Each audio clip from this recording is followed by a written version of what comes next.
Nova vijećnica, prvo predstavljanje, izvolite. Dobar dan, hvala. Poštovani, dana 16. listopada 2020. godine u medijima je izašao članak o tome kako su stanari zgrade s adresom Put Murvice 5 zbog izgradnje novog centra za kreativne industrije na Relji ostali zakinuti za tada postojeći ulaz u zgradu.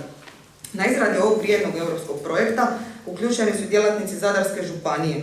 Zato je čudnije da netko koji je prilikom izrade projekta izašao na teren, ako je uopće izašao, zanemario i zatvorio jedini ulaz u susjednu zgradu bez alternativnog rješenja.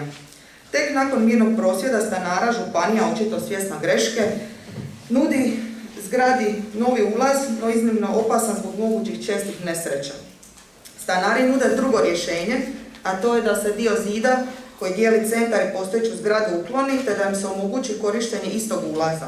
No za takvo rješenje županija ne želi ni čuti.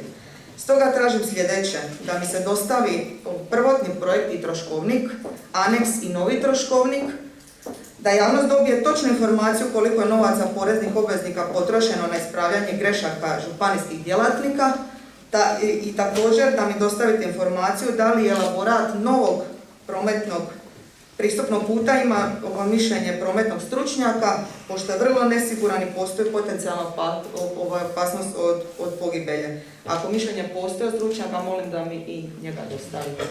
Hvala. Hvala vama.